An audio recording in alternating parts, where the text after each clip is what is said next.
কি যে ভালো লাগে এই রান্নাটা, যতবারই বানাই ওটা দিয়ে সারা ভাত খাওয়া হয়ে যায়। কিছুই না, প্রথমে কড়ার মধ্যে দিয়ে দিলাম হাফ চামচের মতো গোটা জিরে, আর কালো জিরেও দিয়ে দিলাম হাফ চামচ, দিয়ে দিলাম 3টের মতো শুকনো লঙ্কা, আর বেশ খানিকটা কেটে রাখা ঢ্যাঁড়সও দিয়েছি। ঢ্যাঁড়সগুলো একটু ডুমো ডুমো করে কেটে নিয়েছি, একটু ভাজা ভাজা করে নেব।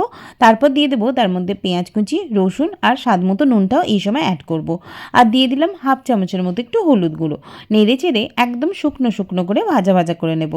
তার মধ্যে দিয়ে দেবো কয়েকটা চিংড়ি মাছ, আর চিংড়ি মাছটা দিয়েও কিন্তু ভালো করে নেড়েচেড়ে ভেজে নিতে হবে যতক্ষণ না চিংড়ি মাছগুলো একদম সুন্দর মতো ভাজা হচ্ছে। তারপর মিক্সার জারের মধ্যে এই ভেজে রাখা সমস্ত কিছু নিয়ে নেব, আর একটু ঠান্ডা হলে এটাকে বেটে নেব। ফ্রাইং প্যানের মধ্যে আবারও তেল দিয়ে দেবো ওই বেটে রাখা সমস্ত কিছু, দিয়ে ভালোভাবে একেবারে শুকিয়ে যাওয়া পর্যন্ত এটাকে নেড়ে চেড়ে নেব। তারপর আর কিছুই না, গরম ভাত নেব আর একটু পেঁয়াজ। উফ, গরম ভাতে যে এটা কী লাগে কী বলবো।